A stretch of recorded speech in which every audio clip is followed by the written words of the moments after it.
Mais d'abord, Eugénie Bastier est avec nous sur Europe 1. Bonjour Eugénie. Bonjour à tous. Vous voulez nous parler ce matin d'un cas d'école d'emballement médiatique, Eugénie, celui autour du voile prétendument arraché d'une femme musulmane à Reims. L'affaire a enflammé les réseaux sociaux. Oui, vendredi dernier, on apprend par France Info, vous savez, la radio dont le slogan est « L'information n'est pas une opinion », qu'une femme dit avoir été agressée par une vingtaine d'individus dans le quartier de la Croix-Rouge à Reims.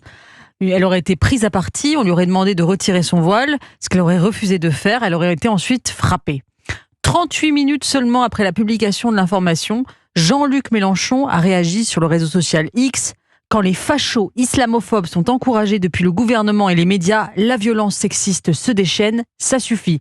Le député LFI Raphaël Arnaud a lui réagi en disant « Nouvelle attaque islamophobe sur une femme par une vingtaine de racistes, le fasciste Retailleau doit rendre des comptes ».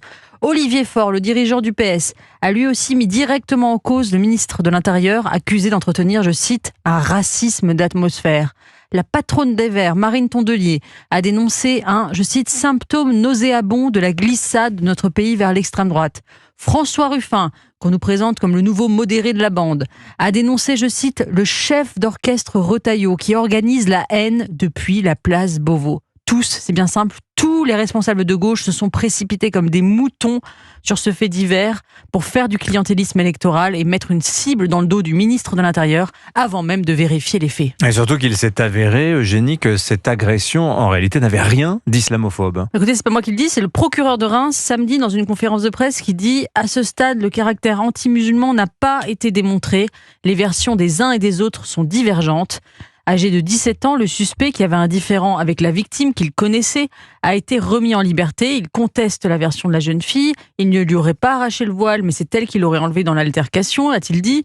Quant à la victime, elle ne s'est pas présentée aux unités médico-judiciaires et elle ne répond plus aux enquêteurs.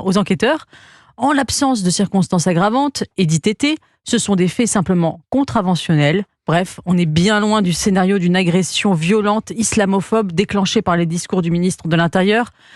D'ailleurs, je suis allée voir les comptes des personnalités qui avaient ciblé personnellement Retailleau pour voir s'ils avaient corrigé ou atténué leurs accusations.